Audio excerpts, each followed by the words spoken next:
최근 SK텔레콤의 사이버 침해 사고로 국민들께 불안과 불편을 초래했습니다.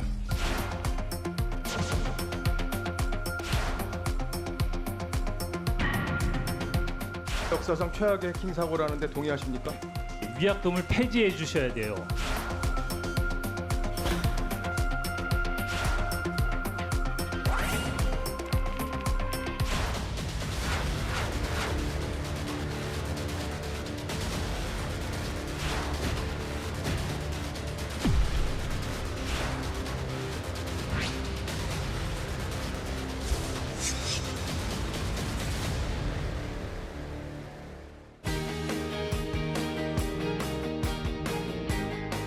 여러분 안녕하십니까, 정관용입니다.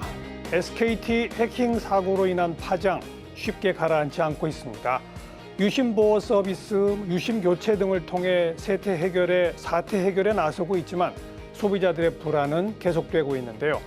정부도 민관 합동조사단을 구성해 이 침해 사고의 원인과 규모를 조사하고 있고 국회도 SKT에 대한 청문회를 개최한 바 있습니다. 하지만 SKT의 미흡한 개인정보 보호관리 조치, 또 해킹 초기에 늑장 대응 정황 등이 드러나면서 고객들의 불만과 비판의 목소리는 더 커지고 있는 상황인데요. 오늘은 이번 해킹 사태의 문제점이 무엇이고 이를 막기 위해 어떤 대응 방안이 필요한지, 또 개인정보 안전한 관리 대책은 무엇인지 토론해 보도록 하겠습니다. 함께 토론할 분들 소개해드리죠. 먼저 국회 과학기술정보방송통신위원회 위원이시죠. 조국혁신당 이혜민 의원 어서 오십시오. 안녕하십니까. 반갑습니다. 고려대학교 기술법정책센터장 맡고 계신 기술경영전문대학원의 이성엽 교수 어서 오십시오. 네, 반갑습니다. 연세대학교 바른 ICT 연구소장 맡고 계신 정보대학원 김범수 교수 어서 오십시오. 안녕하세요. 네, 국가전략기술사이버 보안 분야 기술조정위원으로 계신 세종대학교 정보보호학과 박기웅 교수 어서 오십시오. 네, 안녕하십니까. 자, 본격적인 토론에 들어가기 전에 오늘 주제에 대한 데이터의 흐름 어땠는지 살펴보고 이야기 나눕니다. 빅데이터 이슈 분석 김시온 아나운서가 정리해드립니다. 빅데이터 이슈 분석, SKT를 키워드로 빅데이터를 분석했습니다. 지난 4월 12일부터 5월 11일까지 한 달 동안 뉴스, 커뮤니티, SNS 등에서 집계한 총 정보량은 약 27만 6천 건입니다. 연관어를 살펴보겠습니다. 해킹, 집단소송 등을 볼 수 있는데요.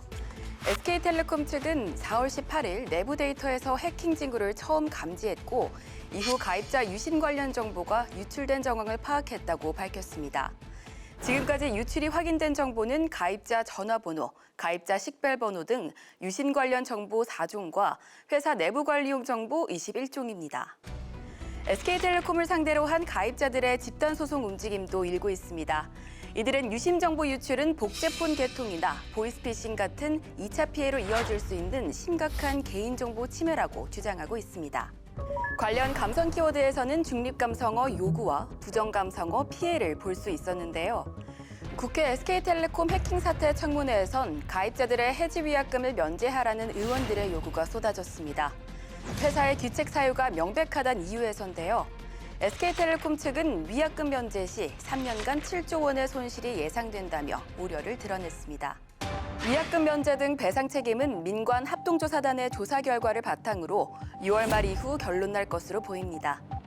조사단은 SK텔레콤이 피해 최소화를 위해 보안에 힘을 썼는지 등을 다각도로 분석하고 있다고 설명했습니다. 지금까지 SKT를 키워드로 알아본 빅데이터였습니다. 네, 거의 전 국민의 절반 가까운 사람들의 정보가 한꺼번에 털렸다는 얘기인데 우선 이번 사태 지금까지 흐름 어떤 눈으로 쳐다보고 계신지 이혜민 의원부터 짤막하게 한 말씀씩 하시겠어요? 방금 전에 SKT 이제 유영상 사장께서 국회 청문회에서 나오셔서 최악의 해킹 사고라고 말씀을 하셨는데요. 동의를 하고요. 그렇다면 왜 최악인가? 지금 한 달이 다 돼 가도록 이유도 사건의 이유도 그리고 피해 범위도 지금 규정이 되고 있지 아니하고요. 2,300만이 되는 SK텔레콤 고객들은 그로 인한 이제 불안감에 떨고 있고 예. 그렇다면 그 고객들에 대한 어떤 피해 보상이나 아니면 여러 가지 것들이 뭐 명백히 밝혀졌냐 그것도 아니고 그래서 저는 이거는 어떻게 보면 사회 기반 시설에 대한 보안 책임 실패라고 규정을 하고 있습니다. 이 교수님은요? 예. 예, 저도 비슷한 의견인데요. 사실은 이제 SK텔레콤 같은 IT 기업은 보안을 되게 잘하고 있을 거라는 기대가 있었잖아요. 근데 이제 실제로 2,300만하고 이제 알뜰폰까지 포함 2,500만 정도 가입자의 뭐 전화번호나 이런 것들이 나갔기 때문에 아마 최대 규모의 개인정보 유출 사건이다 이렇게 보이고요. 근데 이제 실제로 그 정보가 보통 나가면 뭐 거기에 따라서 다크웹에서 어떤 정보가 나갔다 이런 게 밝혀지기도 하고 또 그걸로 인해서 어떤 금융적 요구를 하기도 하는데 이상하게 지금 이건 지금 나간 거는 분명한 것 같은데 그 이후가 지금 조용한 상황이어서 그 해킹의 원인이나 또 해킹의 이유가 뭔지가 지금 사실은 밝혀지지 않은 그런 상황이라는 점이 좀 특수하다는 생각이 들고요. 두 번째로 뒤에 말씀드리겠지만 이제 사실은 그 유심 보호 서비스라는 걸 통하면 이제 유심을 교체하거나 이렇게 해서 국민들이 불안해하실 필요가 없는데 이런 거 제대로 좀 국민들에게 전달이 안 돼서 과도한 우려들이 좀 우리 사회에 존재했던 거 아니냐 그런 느낌입니다. 자, 김범수 교수님. 네, 휴대폰은 요즘에 누구나 다 들고 다니고요. 잘 때도 켜놓고 자고. 요새는 5장 6부가 아니라 5장 7부라고 그래요. 네. 그 정도까지 표현합니다. 휴대폰에- 신체의 일부라는 네. 얘기죠. 네. 휴대폰 의존도가 굉장히 높은데요. 이 사건으로 사람들이 많이 내 휴대폰 뚫린 거 아니야? 뭐 금융사고 나는 거 아니야? 이렇게 불안이 굉장히 빨리 확산됐고요. 또 휴가철에 또 겹쳐가지고 해외 여행 가는다는데 해외 여행 가면 안 된다는데 빨리 유심 바꿔야 되지. 뭐 이런 불안이 굉장히 많이 확산됐습니다. 더불어 이런 그 사실이 아닌 뉴스 또는 다양한 다른 의견들이 너무 빨리 확산이 되는 디지털 시대이기 때문에 이런 그거에 따라서 사람들의 우려, 불안감 이런 것들이 굉장히 빠르게 증폭된 그런 성향을 보이고 있습니다. 그래서 이런 것들이 좀 이번 사건 계기로 좀 변화되고 좀 더 체계적으로 대응하는 이런 것들이 좀 됐으면 좋겠습니다. 박기영 교수님. 저는 한편으로 또 공격자의 입장을 한번 생각을 해봤는데요. 참 공격자의 입장을 생각해 본다면 왜 하필이면 공격 대상이 쉬운 단말기도 있었을 텐데 왜 이렇게 중심의 서버를 해킹을 하려고 했었을까? 굉장히 어려운 문제를 풀어야 되는 거거든요. 내부망에 들어가서 어떤 코드를 실행해야 되는 게 만만치가 않습니다. 그래서 저는 과연 이 동기가 무엇일까? 저도 참 많은 고민들을 해봤는데요. 참 이거랑 저는 비견한 어떤 사건으로 본다면 우리 3개월 전에 바이비트 이제 암호화폐 거래소의 해킹 사건까지 비견이 된다고 봅니다. 그때 약 2조 원 정도의 암호화폐가 해킹이 됐거든요. 그들도 똑같이 내부망에 들어갔고 UI를 복제를 했고 인증을 거쳐서 엄청난 돈을 빼내갔어요. 분명히 모티베이션이 굉장히 강력했을 것 같습니다. 아마 자기 인생을 걸었을 거예요. 저는 어쩌면 이와 같은 이번에 이 공격자들의 어떤 모티베이션을 본다면 분명히 어떠한 목적이 있었을 거거든요. 그래서 저는 어떤 주얼리 디자이너 관점을 봤었을 때 아마 분명히 이들이 얻으려고 했었던 그 정보가 엄청난 가치를 염두에 두고 했었을 것이다. 그런 측면에서 이번 사건은 또 다른 사건과 좀 비교가 될 수 있는 또 특별한 사건이라고 저는 보고 있습니다. 그러니까 누가 왜 이랬는지 아직 모르는 거지 않습니까? 그렇죠, 근데 이제 맞습니다. 박 교수님은 엄청난 값어치가 있으니까 이렇게 했을 거라는 거 아니에요? 네. 근데 아직까지 현실화된 피해는 없는 거죠. 네. 그게 또 지금 이상하지 않습니까? 근데 저는 물론 어떤 금융이라든지 이런 부분에 있어서도 이제 그와 같은 염두도 있지만 제가 만약 공격자라면 이제 이 정보를 가지고 어떤 일들을 굉장히 힘들게 얻었잖아요. 분명히 그들도 어떤 거기에 가치를 부여를 했기 때문에 이 엄청난 시도를 했었다는 거거든요. 그럼 그 관점에 있어서 어떠한 시나리오를 펼칠 수 있을까? 계정을 만들어서 사칭을 한다든지 또는 어떤 국가 여러 가지 어떤 언론을 장악한다든지 여러 가지 그런 시나리오도 있을 수 있을 텐데 물론 지금 이제 어글러졌잖아요. 발각이 됐고 지금 이 상황에서 아마 그 공격자들도 더 이상 이 가치가 떨어지기 전에 어떠한 시나리오를 펼쳐야 될까를 많이 고민하고 있지 않을까라고 생각합니다. 자, 우선 이번에 유심이란 게 뭔지 처음 들어보는 분들도 많기 때문에 이거는 아까 우리 김범수 교수께서 어쩌면 좀 과도한 불안이 증폭된 측면이 있다라는 지적을 하셨기 때문에 우리 시청자분들을 향해 가지고 이번에 나간 유심이 뭔지 그래서 네. 그걸 통해서 뭐가 걱정되는 건지 진짜로 네, 그 얘기 좀 설명해 주시고 다른 분들도 좀 거들어 주세요. 네. 예, 제가 그렇지 않아도 저도 걱정이 돼서 저도 SKT 예. 오래 사용하고 있거든요. 그래서 걱정이 돼서 저희가 유심을 학교에서 이렇게 가져다가 여러 가지 장비에다 꽂아보고 이 유심 정보, 그 유심에는 어떤 정보가 있냐면 휴대폰 번호가 있고 이게 어느 나라에서 지원하는지 어떤 통신사가 지원하는지 정보가 있습니다. 그래서 그 정보들 입력해가지고 새로운 폰 또 요즘에 기술을 보면 그 휴대폰만 연결하는 게 아니라 그런 유심을 복제하면 그 노트북이나 이런 데다 꽂아가지고도 해커들은 사용합니다. 그래서 그런 장비들에 넣어가지고 과연 이 유심에 있는 전화번호, 그다음에 거기 키값 이런 것들을 가지고 뭐를 할 수 있나 해봤는데 유심 보호 서비스만 하고 있으면 아무런 것도 할 수가 없었습니다. 그러니까 통신망에 연결이 안 됩니다. 그래서 유심 보호 서비스가 굉장히 강력하고 보호가 많이 되는 그런 형태의 서비스로 서비스인 것을 저희가 확인을 했었습니다. 그러니까 지금 나간 정보로는 피해 볼 게 아무것도 없다. 유심 정보가 나갔는데 그다음 유심 보호 서비스를 하고 있으면 그다음에 제 휴대폰이 꺼져 있어도 해커는 그 정보를 가지고 직접적으로 통신망에 연결하는 것은 불가능하다. SK텔레콤 측에서 유심 보호 서비스를 유심 교체 처음에 하다가 보호 서비스를 또 했잖아요. 네네. 근데 지금 그게 완료된 상태죠. 네네, 완료된 상태입니다. 그럼 이제 아무 피해가 없다는 겁니까?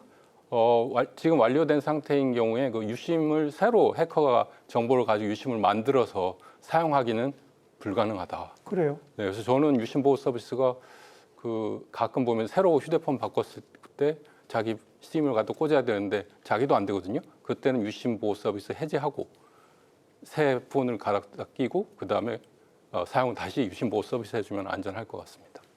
그래서 유심 보호 서비스는 굉장히 강력한 서비스입니다. 맞나요? 네네. 걱정 안 해도 됩니까? 아까 지금 유심 설명을 안 하셔가지고 유심부터 유심은 한글이 아니고 이제 영어 약자입니다. 그래서 Universal Subscribe Identity 모듈이라고 그러니까 범용 가입자 인정 장치 모듈이라서 우리가 이제 핸드폰을 가지고 있으면 이제 통신사 서버하고 계속 내가 통화를 하고 내가 문자 보낸다는 걸 인증을 받아야 되잖아요.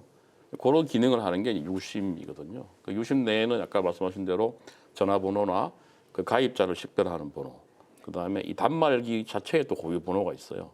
그 다음에 이제 인증키라고 또 그 키값이 맞아야지 또 인정이 되기 때문에 그런 정보들이 있는데 그런 정보들이 이제 해커에 의해서 나간 것 같습니다. 근데 이제 다만 나중에 이제 정부 조사에 따르면 이제 IMEI라는 이제 단말기 고유 번호는 유출이 안 돼가지고 실제로는 유심을 복제하는 것이 사실상 불가능하다 이렇게 지금 정부에서 이야기를 하고 있고 아까 우리 이제 김 교수님 말씀하신 대로 유심 보호 서비스에 가면 복제를 해가지고 새로운 단말기에 넣어도 이게 본인이 만약에 그 유심을 가지고 다른 단말기에 넣더라도 그게 해제를 안 하면 개통이 안 되거든요. 그러면서 보면 이제 복제 자체가 불가능하고 복제를 가지고 새로운 복제품을 만드는 게 안 되는 거다. 유심 보호 서비스가 되면 그래서 가장 강력한 이제 하여튼 이 방어 수단이다 이렇게 보고 있습니다.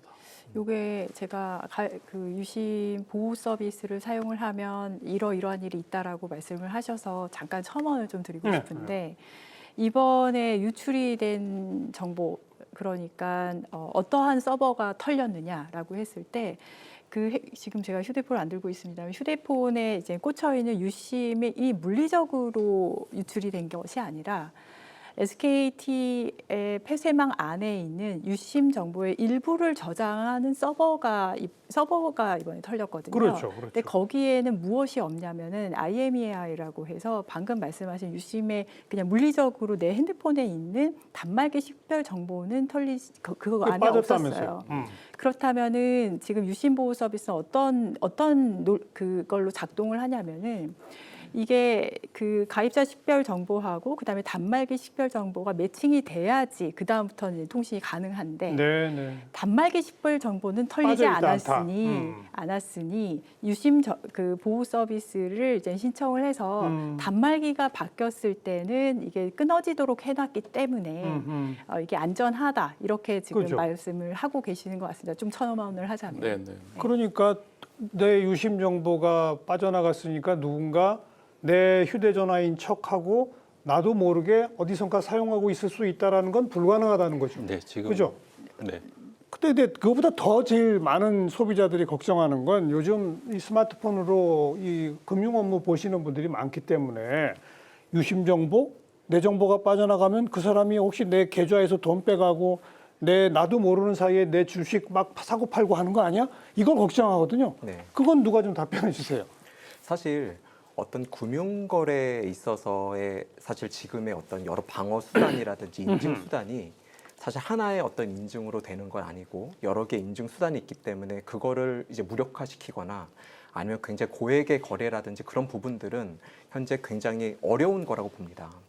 그런데 저는 고액이 아니라 소액이라도 피해가 있을 수 있으면 문제죠. 네, 그렇죠. 네. 하지만 지금 소액 거래에 있어서 사실 지금 과연 그 정보만을 가지고 한다라고 하는 거는 어느 정도는 다 블러킹이 되어 있어서 힘들다고 보거든요. 그런데 사실 어떤 하나의 공격 시나리오나 캠페인이 이 하나의 정보만을 가지고 하기보다도 일종의 퍼즐 게임이라고 보거든요.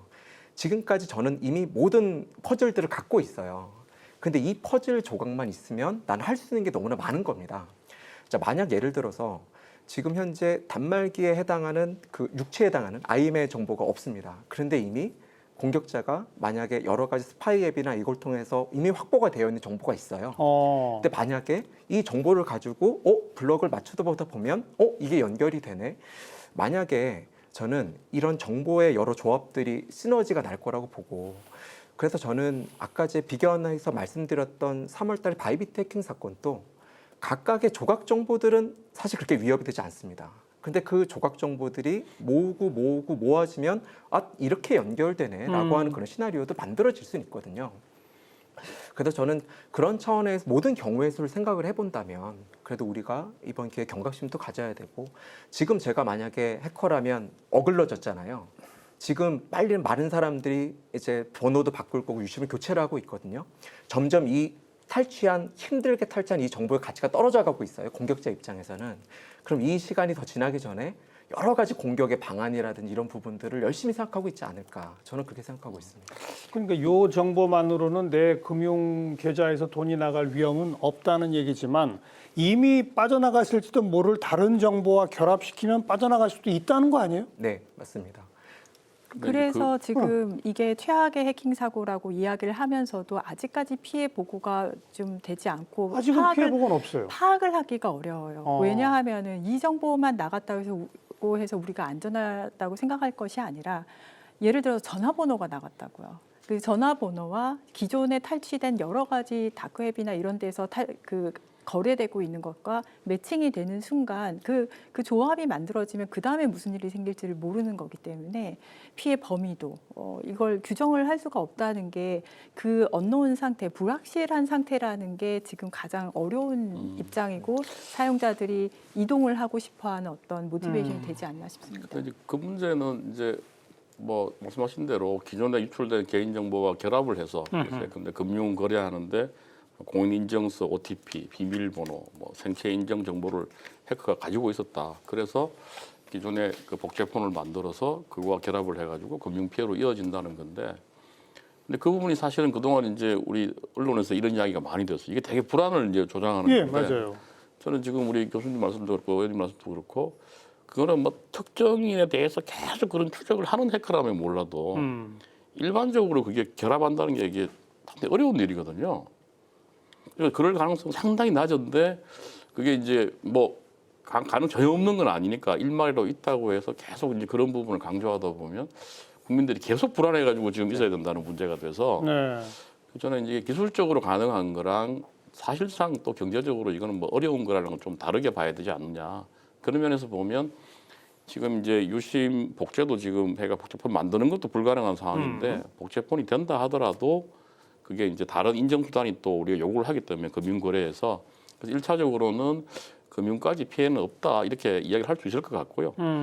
혹시나 뭐 기존의 정보와 결합을 해가지고 뭐 유출이 가능하다고 또 보는 것은 뭐 기술적으로는 가능하겠지만 기술적으로는 가능하나 현실적으로는 불가능하다고 봐야 되겠죠. 그러면 그런 쪽으로 우리가 좀 이제 이게 그게 지금 맞다고 보는데 너무 이제 그런 아주 이제 상상하는 아주 그 특이한 상황까지 다 전제를 하고 이야기를 하다 보면 국민들이 계속 불안해할 수밖에 없는 상황이어서 현실적으로 불가능한 거 맞습니까?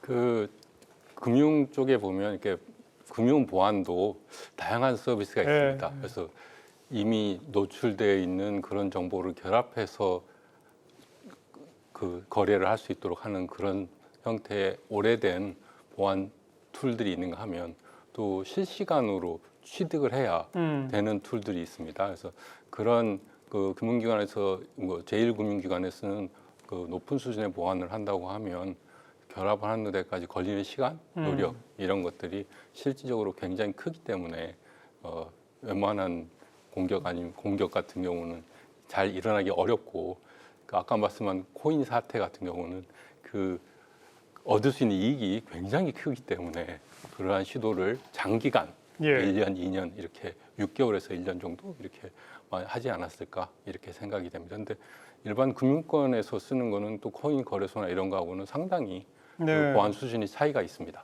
그러니까 지금 네 분 다 이번에 빠져나간 정보로 복제폰 만드는 거 안 된다. 또 이번에 빠져나간 정보로 기존에 유출된 어떤 정보와 결합시켜서라도 금융에 피해가 직접 가는 것은 사실상 불가능하다. 네 분 다 동의하시는 겁니까? 저는 100% 동의하기는 좀 어렵습니다. 아, 왜냐하면은 이유가 있어요. 왜냐하면은 아까 조합 말씀하셨고 저도 이야기를 했고 가능성을 0%라고 보시는 것은 아니기 때문에 보안 사고라는 것은 터지면은 문제가 커지기 때문에 그 가능성이 아주 낮더라도 실질적인 피해가 일어나면 그 피해자한테는 100%인 거거든요. 그러기 때문에 우리 그 국민들이 고객들이 예. 다 불안해하고 있고 저는 청문회장에서도 이런 이야기는 했습니다. 가짜 뉴스가 확산이 되고 하는 것은 막아야 된다.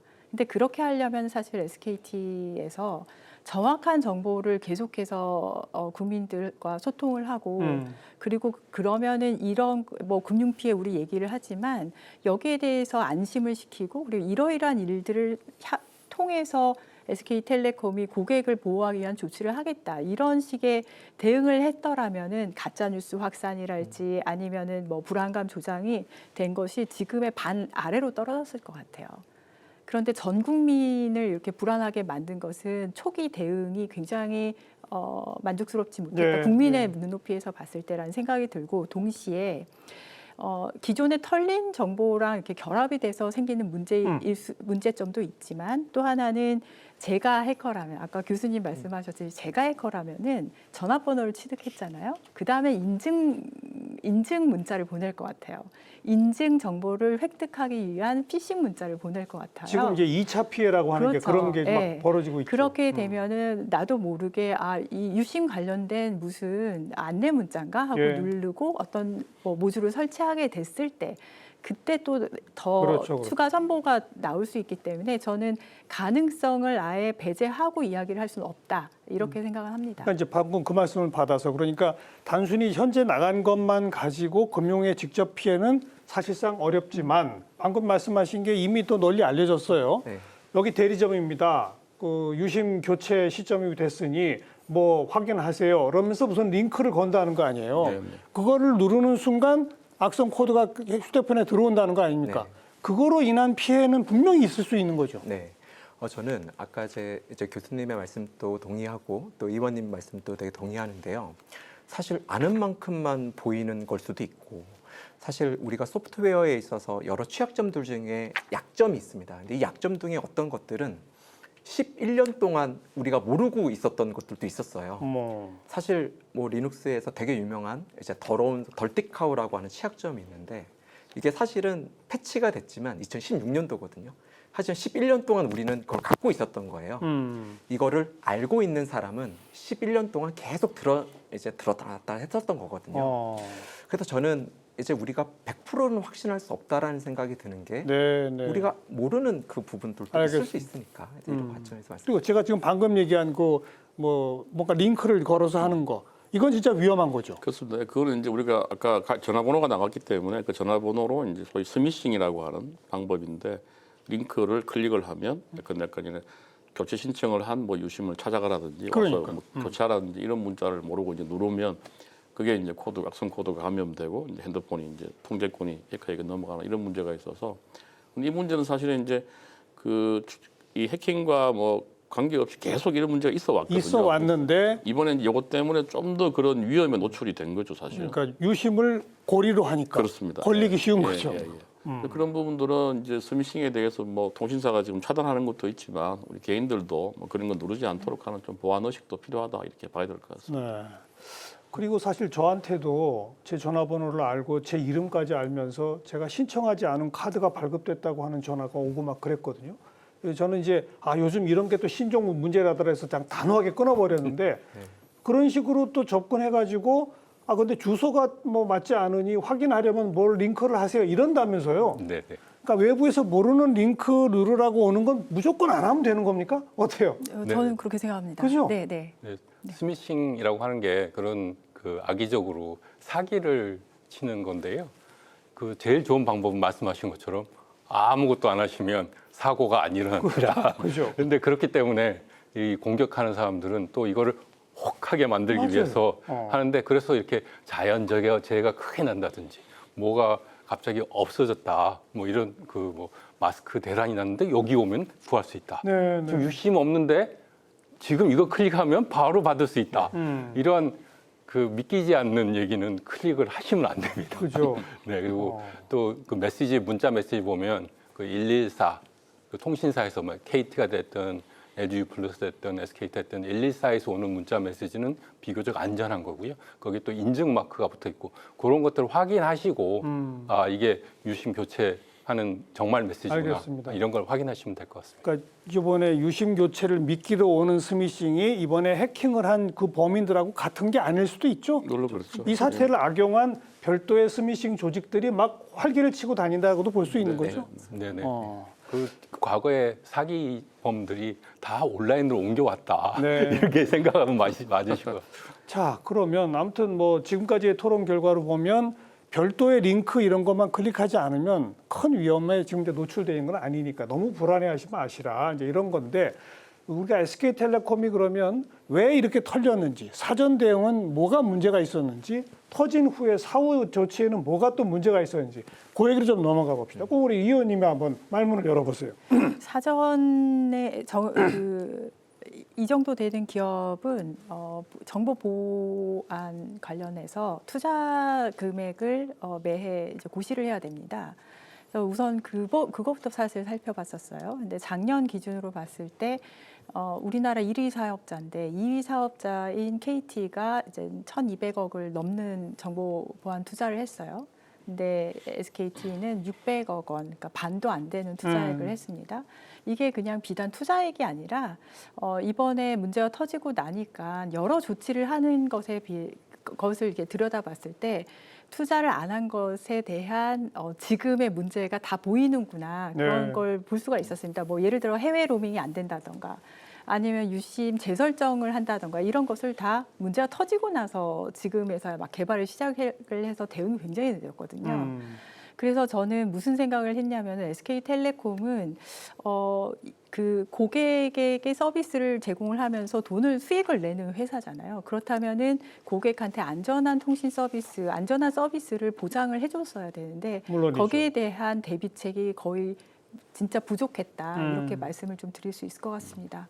그리고 또 뭐 사후 대응은 또 어땠습니까? 네, 저도 비슷한 생각인데 지금 이제 우리 그 정보 국내 기업들의 이제 전체 IT 투자액 중에서 이제 정보 보호가 차지하는 비중이 한국은 한 6% 정도밖에 안 됩니다. 근데 이제 선진국은 한 25% 정도를 그러니까 전체 IT 투자 중에 정보 보호 쪽에 그렇게 차이가 예, 납니까? 그래서 지금 이 보안 의식 자체가 사실은 우리 기업들이 상당히 낮다는 일단 생각이 들고요.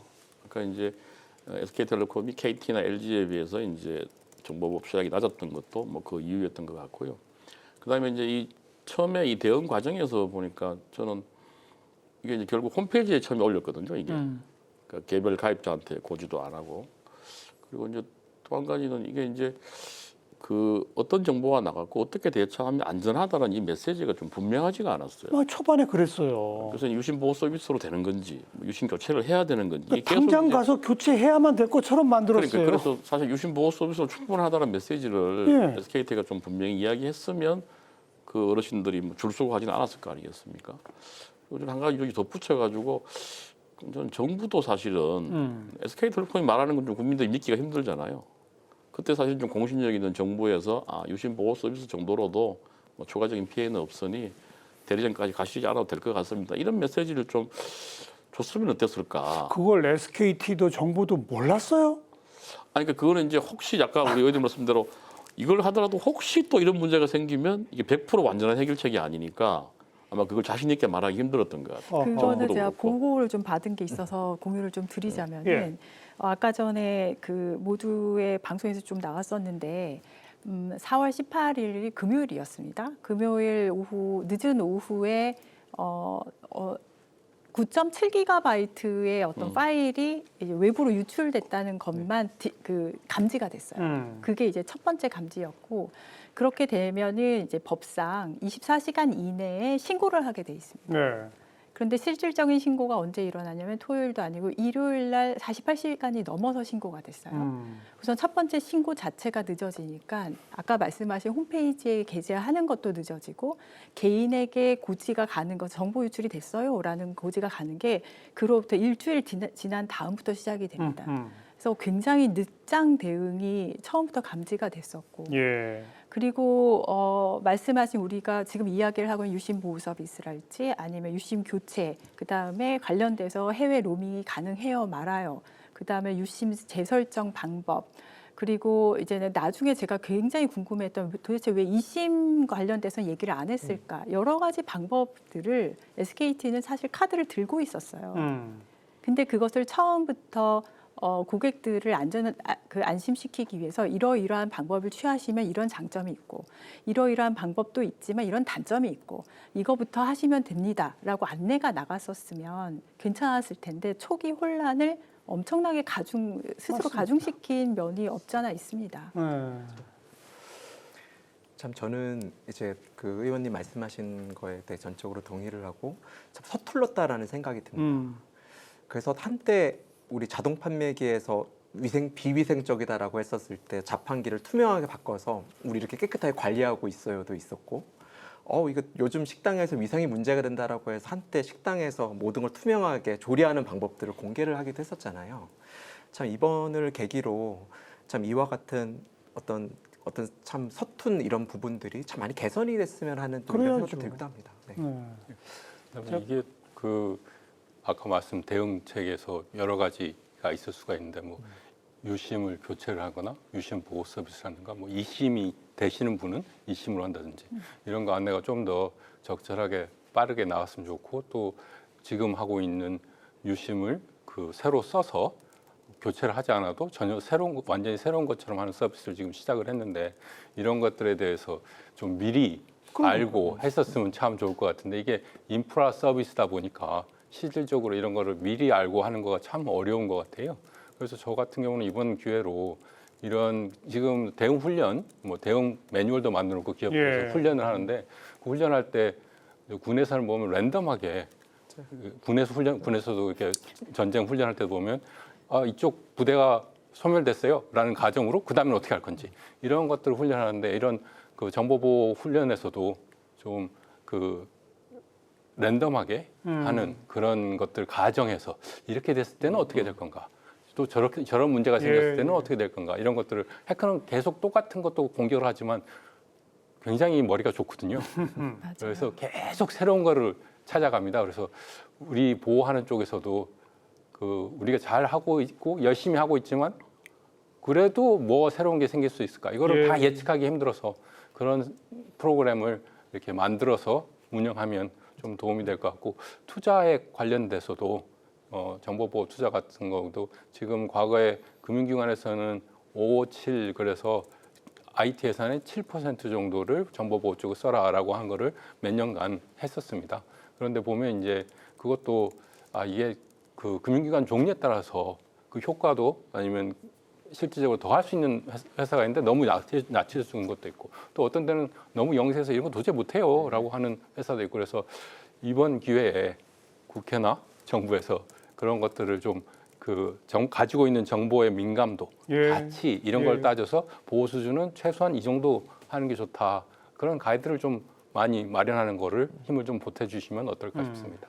저도 이렇게 며칠 쭉 그 뉴스를 이렇게 따라서 팔로우업을 해보면 가장 어이가 없는 게 결과적으로는 SK텔레콤에 가입된 모든 사람이 직접 대리점에 가지 않아도 SKT 측에서 알아서 유심을 뭔가 이렇게 새로 조치를 취해가지고 네. 그냥 된 거 아닙니까? 네. 근데 거기까지 며칠이 걸리는 그 사이에 초반부에는 내일부터 유심 교체 다 해드립니다. 무료로 이래놓고 2,500만 기가 필요한데 정작 몇백만 기밖에 네, 없는데 맞아요. 사람들 오늘은 그럼 몇 번부터 몇 번까지만 오세요 이것도 없고 그렇죠. 누구나 다 몰려갔는데 줄은 다 서면 결국은 유심이 없고 아니 이걸 왜 하냐고요. 그 혼돈 상황을 더 설명을 드리자면 네. 그때가 연휴 직전이었어요. 네. 그런데 유심 보호 서비스를 또 가입하세요 그랬는데 유심 보호 서비스를 가입하면 해외 로밍이 안 됩니다. 이렇게 돼버린 거예요. 그래서 제가 청문회에서 질의를 했더니 그래서 공항에 많이 투입을 하게 됐습니다. 그러면 공항에 투입되지 아니한 그쪽으로 못 가는 고객들은 그러면은 또 어떤 네, 이 고객들은 또 뭔가 이런 생각이 들고 방금 교수님께서 과하게 보안 대비책은 과하게 해도 언제나 새로운 게 더 발생을 한다고 말씀하셨는데 지금 이 과정들을 살펴보면은 저는 자동차 운전함에 있어서 아주 기본 그 보험만 들고 막 질주를 하다가 롤스로이스 박은 그런 느낌이에요. 그러니까 준비를 좀 하고 있었어야 되는데 아까 투자액 저도 얘기를 했고 교수님도 얘기를 했잖아요. 이게 그 유심 보호 서비스도 왜 순차적으로만 됐었으며 그게 다 해버리면 되는 건데 한꺼번에 나중엔 다 했잖아요. 그렇죠. 그리고 유심 재설정도 지금에서야 된다고요. 그러면 왜 안 됐을까? 그래서 청문회에서 물어봤죠. 그랬더니 아직 지금 개발 중이다. 그래서 이게 대비책 자체가 되지 않았었다. 투자 자체를 회사의 그 규모에 비하면은 그 자동차 달리던 속도에 비하면 모자랐었다. 이렇게 말씀을 드릴 수 있습니다. 네, 네. 그러니까 이게 전체 막 유심 정보가 이렇게 다 나가는 상황들을 상상을 못했던 거죠. 아예 상정을 못한 거고. 그렇죠. 그래서 지금 이제 아까 유심 보호 서비스도 일괄적으로 회사에서 가입시킬 수 있거든요. 그리고 이제 해외 로밍 안 되는 것도 소프트웨어적으로 변경하면 되는 건데 그것도 이제 그런 상상을 못 해본 거죠. 사실은 이제 쉽게 할 수 있는 일인데 그래서 이제 총체적으로 보면 이런 재난들에 대한 좀 대비가 안 돼 있었다 이렇게 볼 수 있을 것 같습니다. 혹시 이 SK텔레콤을 어느 정도 제도적으로 이렇게 가이드라인하는 정부의 제도적 가이드라인이 너무 부실해서 그래서 그런 건 혹시 없습니까? 이번에 정부 쪽은 어떻게 보니까 어때요? 이 의원 보시기에. 제가 봤을 때 정부 쪽에서도 부족한 면이 많이 있습니다. 왜냐하면은 보안이라는 것은 문제 발생 이전에 예방을 시키는 것이 되게 중요하거든요.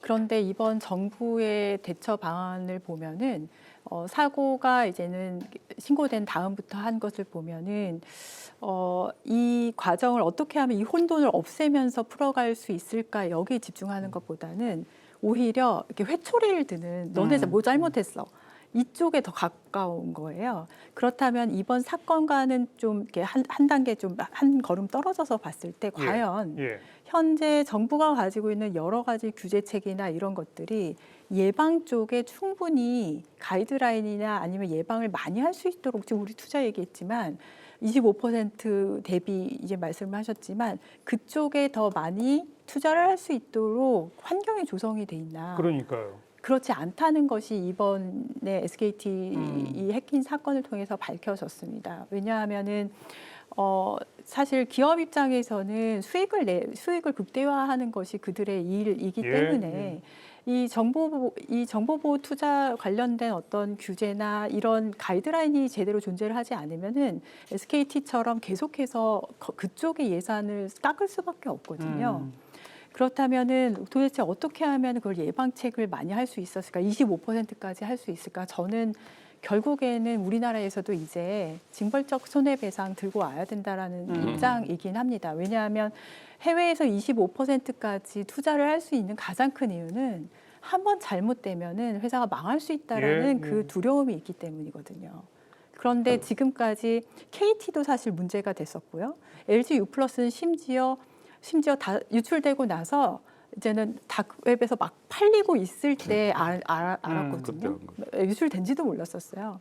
다 문제가 있었었는데 그때마다 정부의 대응책을 보면은 오히려 면죄부를 줬어요. 아하. 그게 그냥 이제 어느 정도 벌금이나 이런 것을 물고 나면은 그 다음에는 더 이상의 어떤 개선책을 정부에서 예. 내놓지를 않았거든요. 그래서 이번에 저도 두 번째 청문회를 할 때 특히 최태원 회장을 저희가 이제 증인으로 불렀는데 안 나오고 했을 때 이제는 징벌적 손해배상을 꺼낼 수밖에 없구나. 그 25%까지 올릴 수 있는 방법은 그 방법이 예방책이 최고다. 그런 네. 생각을 하게 됐습니다. 그 얘기는 조금 이따가 네. 또 좀 하고 오히려 아무튼 투자액을 늘리든지 사전 조치를 조금 더 강화하든지 뭔가 암호화에 대한 의무를 강화하든지 이런 정부의 법적 규제를 좀 더 강화할 필요가 있는 겁니까? 교수님도 어떻게 판단하세요? 네, 저 일단 그 두 가지 말씀드리면 이번에 이제 사실은 그 우리가 산불이 나면 막 정부에서 이렇게 문자를 보내잖아요, 경보. 근데 이제 사실 이런 이제 거의 국민의 반의 정보가 나가는 데 대해서 사실 아무런 정부 차원의 어떤 경보 시스템이 없었어요. 그래서 SK텔레콤한테 맡겨놓은 거죠, 사실은. 그래서 저는 이거는 사실은 뭐 산불 재난에 대비할 정도로 참 중요한 이슈였으면 향후에는 이제 이런 부분들은 정부가 직접 좀 컨트롤을 할 수 있도록 하는 방향으로 그러니까 경보 시스템을 좀 도입하는 방향으로 가야 되지 않느냐 그런 생각이 하나 들고요. 두 번째로 지금 이제 그 ISMS라는 제도가 있습니다. 이제 정보보호관리체계 인증 그래가지고 이제 3년에 한 번씩 SK텔레콤 같은 이제 큰 사업자들은 정보보호를 제대로 하고 있는지 계속 심사를 받아요. 근데 SKT도 이제 6개월 심사 받은 지 6개월 만에 또 사고가 났거든요. 그 심사를 통과한 거죠. 네네. 그래서 이제 그 심사라는 건 주로 체크리스트를 가지고 합니다. 그래서 이걸 보여주고 이런 걸 했느냐, 근데 암호화를 했느냐, 방화벽을 했느냐, 했다 뭐 그럼 통과가 돼요. 근데 이제 그거는 사실은 그때 심사할 때 그때 그 기준인데 그 인정심사 기준 자체는 그러면 해커가 좀 더 고도화된 기법으로 들어오면 그게 무용지물이 되잖아요. 그래서 우리가 이제 그런 정보보호관리 체계 인증을 통과했기 때문에 안심한다. 그리고 이 기준 자체는 최소한의 기준이거든요. 예. 그럼 해커는 최대한의 공격을 하는데 우리는 최소한의 기준으로 만족한다. 이게 사실은 그 인증 기준이 가지고 있는 문제여서 저는 이제 이런 그 SK 같은 큰 기업들은 인증 기준과 상관없이 지속적으로 계속 보안 역량을 강화해야 된다. 그래서 아까 말씀드린 그 모의 침투 테스트라든가 이런 것도 계속 받고 해야 되는데 우리 제도가 이 인정 심사 기준을 가지고 약간 면책하는 부분으로 가는 것도 문제다. 이게 좀 개선이 필요하다고 봅니다. 우리가 갖고 있는 제도는 인증제도 하나밖에 없죠. 네. 저는 이제 교수님 말씀에 전적으로 동의를 하고요. 그래서 이런 체계 같은 경우에는 어떻게 보면 클래스가 있으면 최소한 이것만을 맞춰야 된다라고 하는 좀 이 기준점을 끌어올리는 거거든요. 그런데 방금 말씀 주셨던 것처럼 이제는 좀 상향 평준화가 되기 위해서는 어떤 규제를 해서 이걸 넘어야 된다라고 하는 이런 것들보다도 기업체들끼리 경쟁을 시켜야 된다고 생각해요. 예를 들어서 이제 그 아마존 같은 경우에는요, 이제 그 어떤 웰 아키텍티드라고 하는 정말 자랑거리를 만들어요. 이제 우리의 어떤 걸 이용해서 이렇게 쓰는 회사도 있어요. 이렇게 쓰는 회사도 있어요. 이게 워낙 잘 관리가 되다 보니까 야, 나도 저 갤러리에 우리 사례가 좀 공개가 되고 싶다. 그래서 지금은 어떻게 보면은 굉장히 신뢰를 회복하기 위한 여러 가지 자구책을 만들고 있을 텐데 어떻게 보면은 어떤 이 규제를 가지고 넘어서야 된다라고 하는 이런 정책들도 당연히 필요할 거고 그 다음에 그들 간에 이 회사는 이렇게 잘한다는데 이렇게 잘한다던데 라고 하면서 이 상향 평준화 시키는 부분들도 어쩌면 왜냐면 해커는 최고의 그 역량들을 가지고 하는 거기 때문에 그런 부분들에 있어서 방향성도 필요하다고 생각합니다. 그렇군요. 저도 조금만 좀 더 하면 그 이혜민 의원님께서 말씀해주신 정부 역할이 회초리만 들고 있고 끝나고 나면 한참 있다 면죄부 주고 그거 정도로 그치면 안 될 거라고 생각합니다. 그래서 지금 박 교수님이 얘기한 것처럼 이렇게 기업들이 서로 자율적으로 아니면 스스로도 할 수 있는 밑에 최소한의 해야 될 거를 법적으로 안내를 해주고 그 후로 더 할 수 있는 것들을 해야 되는데 정부에서도 그런 가능성이 있는 것들이 그 채찍뿐만 아니라 당근도 있습니다. 그래서 기존에 많이는 아니고 약간 했던 게 뭐냐면 이렇게 여러 가지 좋은 사례를 발굴해서 포상해 주는 거. 이런 것도 하나의 그 열심히 뛰는 좋은 사례를 발굴해서 그거를 좀 확산시키고 그렇게 되면 사람들이 저거는 좀 괜찮구나. 저 서비스는 저 회사보다는 조금 더 안전할 수 있겠네. 뭐 이런 형태로. 박 교수님하고 같은 의견이시군요. 그런 형태의 좀 그 좋은 것들을 더 많이 하고 그걸 확산시킬 수 있는 그런 거를 통해서 밑에서 아예 안 하는 분들은 이렇게 좀 더 처벌이나 뭐 이렇게 채찍을 세게 때려서 최소한 어느 정도 돼서 우리 국민의 안전에 대해서 걱정하지 않아도 될 정도로 만들어주고 또 잘하는 쪽은 너 참 네. 잘하네. 너희 회사 참 잘하네. 그 아이디어 참 좋습니다. 이런 거 좀 확산을 시킵시다라는 걸 홍보해 주시고 또 정부에서는 그 소비자들 일반인들 맞습니다. 그 정보 보호에 대한 인식. 이거는 회사에서 다 해야 돼. 난 아무것도 안 할 거야. 이런 것도 좀 위험하거든요. 그래서 그런 것들을 할 수 있도록 안내해 주시고 이런 것들을 정부가 좀 더 예, 적극적으로 참여해 주시면 도움이 될 것 같습니다. 이거를 저는 이번 일을 통해서 그냥 청문회를 하고 국민들에게 이런 문제가 있어요라고 짚어내는 거 말고도 저는 이제는 그걸 입법화해야지. 제도 개선 입법하러 그렇죠. 가야죠. 거기까지 가야 된다고 생각을 하는데 그러면 입법화는 어떤 철학이 무엇일까 생각을 해봤을 때 지금 세 분 교수님들께서 말씀하신 거가 다행히 굉장히 이제 잘 맞게 돼가고는 있는데 어떤 거냐면은 미니멈으로 이 정도는 해야 돼가 어쩔 때는 이게 면죄부를 주는 예, 경우가 예. 있거든요. 오히려 그것도 있어야 되지만 계속해서 인커리지를 하기 위해서는 당근 또한 필요한 상황이고 이건 뭐랑 비슷하냐면은 내 자동차가 제일 안전해.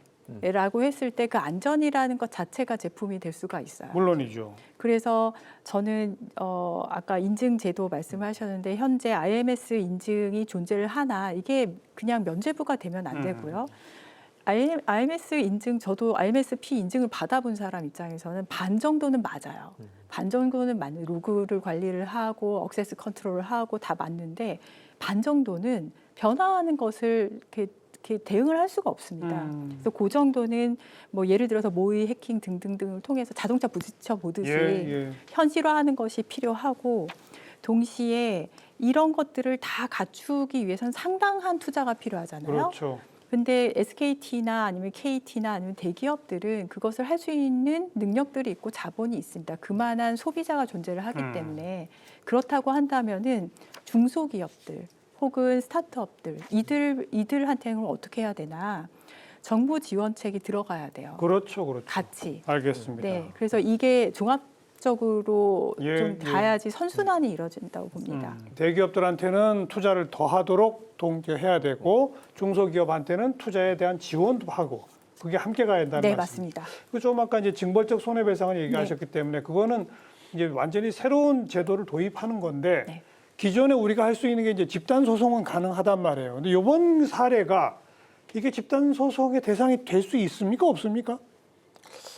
그거는 이제 우리가 집단 소송 개념은 이제 그 원칙적으로 집단 소송이라는 말은 이제 특정한 피해자가 소송을 하면 그 결과를 나머지 피해자가 소송에 참가 않더라도 이제 다 효과가 미치는 경우를 말하거든요.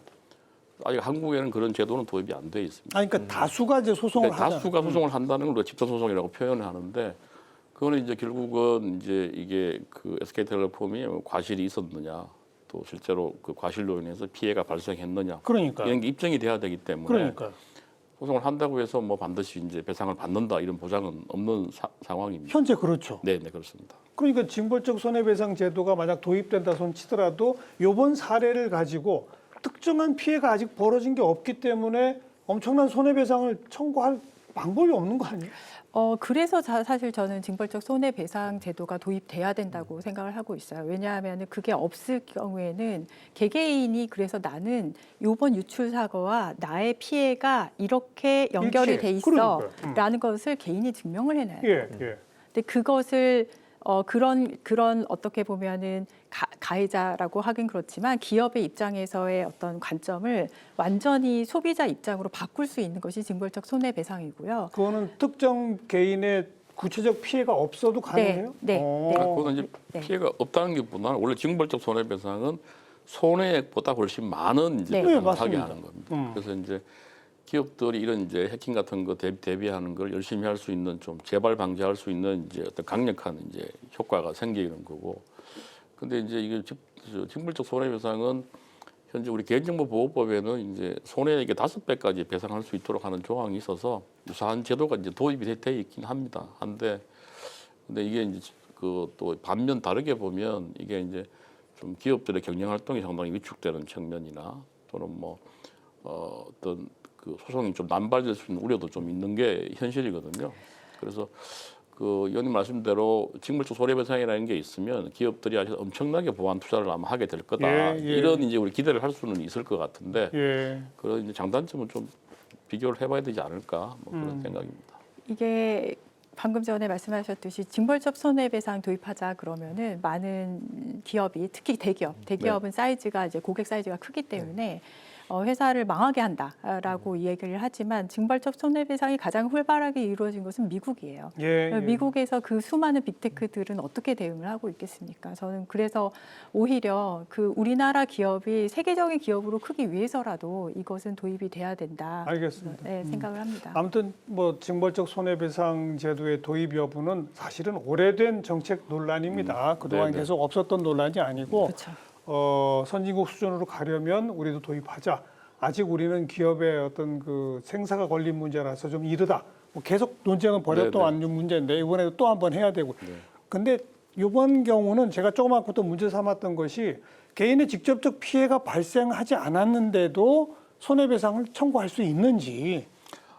그 부분은 이제 우리가 그동안 판례가 이제 개인정보 유출에 대해서는 유출된 것만으로도 이제 정신적 손해가 있다고 그렇죠. 봅니다. 그래서 이제 10만 원, 20만 원 이렇게 이제 작은 금액을 배상을 예. 하도록 한 경우가 있습니다. 그래서 그거는 이제 유출이 된 것만으로 다른 경제적 피해가 없더라도 그렇죠. 손해배상은 가능한데 이제 문제는 과연 이게 이제 SK텔레콤의 어떤 부주의한 법을 위반한 것이 있었느냐 이런 부분이 쟁점이 좀 된다고 봐야 될 것 같습니다. 그게 입증이 되면 당연히 입증이 SK텔레콤이 잘못해가지고 손해가 생겼으면 배상을 해야 되겠죠. 네. 네, 우리 법에는 지금 그 개인정보법 39조에 처리자가 고의로 했느냐, 그리고 과실이 없었느냐, 뭐 그거가 없는 경우에는 손해배상할 수 있도록 5배까지 예. 할 수 있도록 그렇게 지금 현재 되어 있습니다. 그래서 우리 법은 또 이제 고의과실 입증 책임을 또 기업으로 이렇게 네, 기업이. 저 책임을 전환시켜 놨어요. 그래서 이제 SK텔레콤이 자기가 부주의한 게 없다는 걸 입증을 해야 되거든요. 예. 그 없다는 걸 입증하는 게 되게 힘들어서 사실은 이제 그 소송을 하게 되면 그런 부분 때문에 아마 배상이 나올 가능성은 좀 많은 것 같습니다. 아니 지금 본사 서버에 뭐 여러 겹을 보안 장치를 뚫고 들어와서 무슨 악성 코드를 심어가지고 왕창 빼나갔는데 어떻게 과실이 없다고 할 수 있습니까? 그게 이제 아까 말씀 이 인정 심사 기준에 보면 인정 기준을 통과했다든지 뭐 평균적으로 이런 대기업들은 이 정도는 다 이 정도까지는밖에 안 했다든지 뭐 이런 이제 방어를 하게 되겠죠. SK텔레콤 같으면. 근데 지금 방금 교수님 말씀하신 것 중에 개인정보보호법 때문에 이게 그 기업이 과실 책임이 있는지 없는지에 대해서 기업이 해야 입증 되지만 책임 전환돼요. 입증 책임이 있지만 실질적으로 손해가 아까 말씀드린 이번 피해가 났을 때 이게 유출 사고와의 관계성은 아직도 고객이 해야 되는 상황이긴 합니다. 아무튼 지금 이 사건이 터지자마자 이제 많은 소비자들이 이제 두 가지 움직임을 보여요. 하나가 이거 뭐 10만 원, 20만 원도 좋으니까 받아내야 되겠다. 해서 벌써 뭐 몇만 명이 뭐 소송하자 이거 모인다는 거 아닙니까? 이제 그 움직임은 앞으로 계속 진행이 될 것이고 결과적으로는 SK텔레콤 측이 법적 책임을 질 가능성이 매우 높다. 이렇게 좀 볼 수 있을 것 같고 또 하나의 움직임이 차제에 내가 딴 데로 옮겨버린다. 그런데 뭐 2년 약정한 거 위약금 내란다. 이건 말이 안 된다. 이 반응이 나오거든요. 이건 어떻게 생각하십니까? 그럼 제가 먼저 뭐 이게 좀 저는 하여튼 뭐 그 SK 가입자들이 얼마나 화가 났는지는 뭐 충분히 이해가 되는데요. 일단 법적으로만 보면 기책 사유가 있는 경우에 그러니까 SK텔레콤이 아까 말씀드린 대로 어떤 법에 정해진 기준을 위반했다. 그러면 이제 과실이 있는 거거든요. 기책 사유가 있는데 두 번째로 이제 기책 사유가 생겨가지고 이제 통신 서비스 제공이 이제 불가능해져야 되거든요. 이게 이제 SK텔레콤과 이제 가입자 간의 계약인데 SK텔레콤이 통신 서비스 제공하는 그 자기 이제 의무를 다하지 못하면 이제 그게 이제 기책 사유로 인한 해지가 그래서 위약금 면제해서 해지가 가능한데 네. 지금은 이제 그 법을 위반한지 여부도 좀 이제 아직 불분명한 상황이고 두 번째로 통신 서비스는 여전히 지금 이루어지고 있지 않습니까? 되고 있죠. 그래서 이제 요 약관에 정해진 사유로만 보면 사실 위면 해지 사유에 해당된다고 보기 좀 어려운 면이 있습니다. 그래요? 네, 법적으로 그렇게 되어 있습니다. 근데 청문회에서는 여야 의원들 할 거 없이 다 위약금 맞습니다. 면제해야 한다고 네, 했다면서요? 네, 네, 맞아요. 근데 안 된다는데요? 이게 그 방금 말씀하신 거의 키 포인트는 현재 기준으로 현행법으로는 네, 통신 서비스 그래서 계속 유지가 됐냐? 전화는 되니까 유지가 됐죠. 네. 그렇기 때문에 지금 위약금 면제에 해당 안 될 가능성이 높다 이 네, 말씀을 네. 하신 그 네. 부분까지는 저도 동의할 수밖에 없지만 네. 하지만 고객은 지금 잘못한 게 하나도 없거든요. 예. 그런데 정신적인 피해부터 시작을 해서 사실은 번호 이동하는 것조차도 엄청난 귀찮은 일이거든요. 예. 그거는 그럼 누가 보상을 하냐는 거죠. 그래서 제가 살펴봤더니 통신 서비스가 지속된 것은 맞으나 그 법은 사실은 지금 세대하고 맞지 않다고 생각합니다. 이유는 우리가 전화기를 들고 지금 전화만 하나요? 오히려 스마트폰 시대가 오면서 전화도 되네 가 됐기 때문에 그럼 데이터 요금은 뭐하러 받아요? SKT는. 그래서 이 서비스의 이제 보안의 어떤 최소한의 그 서비스에 해당되는 영역이 이제는 넓어져야 된다. 이렇게 저는 생각을 하고 있습니다. 그리고 다른 서비스에 네. 장애가 생긴 건 없잖아요. 데이터 서비스도 그렇고. 그렇죠. 근데 어떤 이 그 피해에 대한 어떤 그 위약금의 규칙 사유를 이야기를 할 때 그래서 통신 서비스만 됐냐라고 한정할 수가 없다는 그 측면을 이야기를 하는 것이고 결정적으로 그러면은 이거를 옮기게 되는 그 귀찮은 일을 하게 되는 이유를 누가 제공을 했느냐 이 측면에서 보면은 이야기가 좀 달라질 수가 있고 하지만 지금 상태로는 어렵다. 교수님 말씀하신 것이 맞고요. 그 말씀은 이제 네. 그걸로 인해서 피해를 본 거는 손해배상이나 또는 뭐 SKT가 네. 보상 형태로 주는 건 있는데 위약금 없이 해제가 가능하냐 요것만 딱 따져보면 이제 법적으로는 그렇죠. 좀 어렵다 네, 그 말씀입니다. 맞아요. 네. 수분 교수님은 어때요? 저도 그 SK텔레콤에서 그 계약하고 있는데 옮기려면 굉장히 힘들고요. 불안했던 건 또 사실이고요. 그래서 그렇지만 지금 상태에서는 저는 아직은 옮길 생각이 이제 없습니다. 그리고 아무튼 위약금을 면제받을 가능성도 없어 보인다. 네. 그리고 인프라라서 너무 사람이 또 많아서 그것도 쉽지 않을 것 같고요. 저는 아까 의원님 말씀하신 부분에 이어서 예. 지금의 서비스가 음성만 있는 게 아니잖아요. 지금 이미 뭐 AI 서비스나 이거는 이제 어떤 대화 내용들도 요약도 서비스도 있고요, 번역도 있고 참 그래서 이 서비스의 기준이라고 하는 게 점점 소비자들은 눈높이가 높아져 가고 있고 점점 엮어져 가고 있거든요. 그래서 이제 그런 부분들을 계속 피해가는 이런 것들보다도 아 정말 또 여기에 진심이고 여기에 모든 거에 있어서 다 책임을 지는 그런 자세가 더 좀 지금 이 시점에서 필요하다고 저는 생각합니다. 근데 아무튼 뭐 전반부의 토론에서는 지금 현재 나가 있는 정보만으로 너무 크게 불안해하실 거 없습니다라고 제가 시청자분들한테 조금 안심시켜 드릴 만한 말씀을 드렸는데 이게 피해를 보고 불안하고 화나 있는 분들한테 후반부 토론에서는 별로 좋은 얘기를 못 드리겠네요. 이게 집단 그게 소송 이번 문제의 핵심인 것 같습니다. 집단 소송으로 가담을 하셔도 실제 보상받을지 아직 모르겠습니다.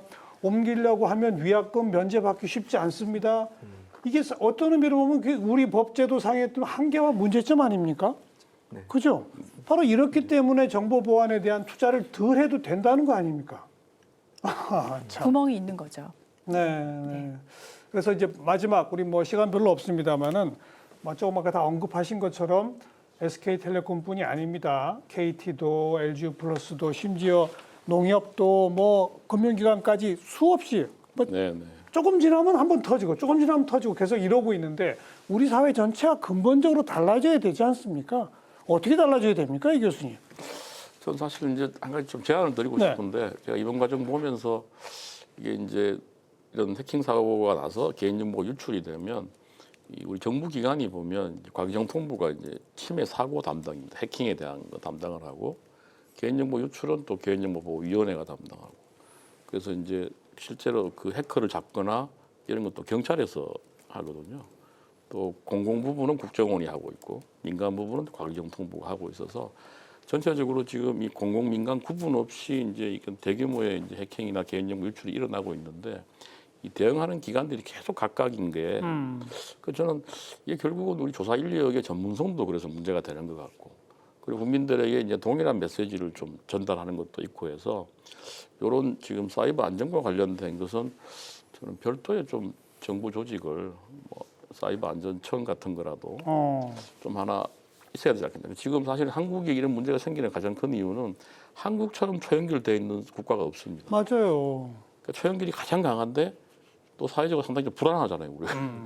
그러니까 이런 이제 해킹이나 개인정보 유출이 끊임없이 일어나고 있거든요. 그러니까 저는 우리가 이제 디지털 전환이든 AI 사회든 이 보안 문제를 잡지 못하면 한 발짝도 나갈 수가 없는데 예. 그거를 책임지고 있는 기관이 사실은 좀 보이지가 않아요. 그러네요. 그래서 저는 그런 부분을 좀 새로운 정부가 탄생하면 좀 이제 조직 면에서도 좀 한번 봐야 되겠다는 거 하나 하고요.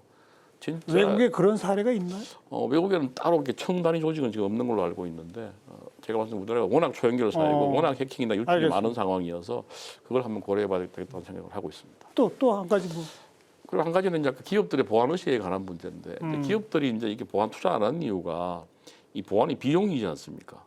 그러니까 ROI가 안 나온다 그래요. 투자를 했는데 이 사고가 안 나면 계속 이제 비용만 쓰는 셈이 되니까 그래서 이런 부분은 사실은 아까 일정 부분 기업의 규모에 따라 가지고 투자를 어느 정도 해야 된다는 거를 주요 국가와 비교해 가지고 좀 가이드라인을 정해야 되지 않겠느냐. 지금보다 올려야죠. 네, 그렇지 않으면 아까 제가 말씀드린 보안이 지금 비용인데 예. 사고 안 나면 그냥 넘어가는 걸 왜 투자하는 이런 문제 생기는데 언제 생길지 모르기 때문에 그 보안 투자를 좀 확대할 수 있는 그런 알겠습니다. 가이드 같은 것들은 좀 필요하다 이렇게 보입니다. 박기훈 교수님. 네, 저도 방금 말씀 주셨던 거에 약간 덧붙여서 본다면 공조 체계를 구축하는 거 굉장히 중요하다고 봅니다. 지금 법에서도 24시간 안에 이거를 공개를 하라고 하는 거는 남들도 경계를 하라는 거거든요. 그렇죠. 이제 그래서 지금 한국인터넷진흥원에서도 시타스라고 하는 어떤 공조 체계가 있습니다. 근데 그런 것뿐만 아니라 방금 교수님께서 말씀 주셨던 것처럼 각각의 기관들의 정보가 제대로 공유가 되고 협조 체계도 굉장히 중요하고요. 이게 비단 우리나라 안에서만 일어나는 게 아니거든요. 해커는 다 네트워크에 연결되어 있는 모든 것을 공격 대상으로 삼으니까. 예. 그래서 이런 부분들이 국제적 어떤 공조 체계들도 굉장히 중요하다고 저는 생각을 합니다.